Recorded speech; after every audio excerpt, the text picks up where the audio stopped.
163 pelaku, baik bandar, pengedar, hingga pengecer narkoba di wilayah Tapanuli Selatan, Sumatera Utara, ditangkap Satres Narkoba Polres Tapanuli Selatan sepanjang tahun 2024. Polres Tapanuli Selatan sepanjang tahun 2024 mengungkap jaringan dan peredaran narkoba di dua wilayah Padang Lawas Utara dan Tapanuli Selatan.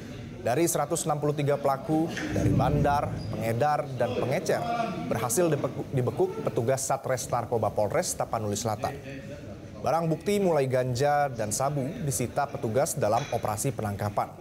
Kapolres Tapanuli Selatan, AKBP Yasir Ahmadi, mengatakan modus dan peran para bandar dan pengedar yang masuk ke wilayah hukumnya beragam.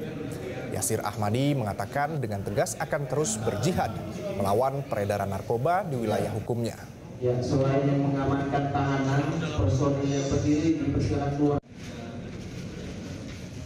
Jelajahi cara baru mendapatkan informasi. Download Metro TV Extend sekarang.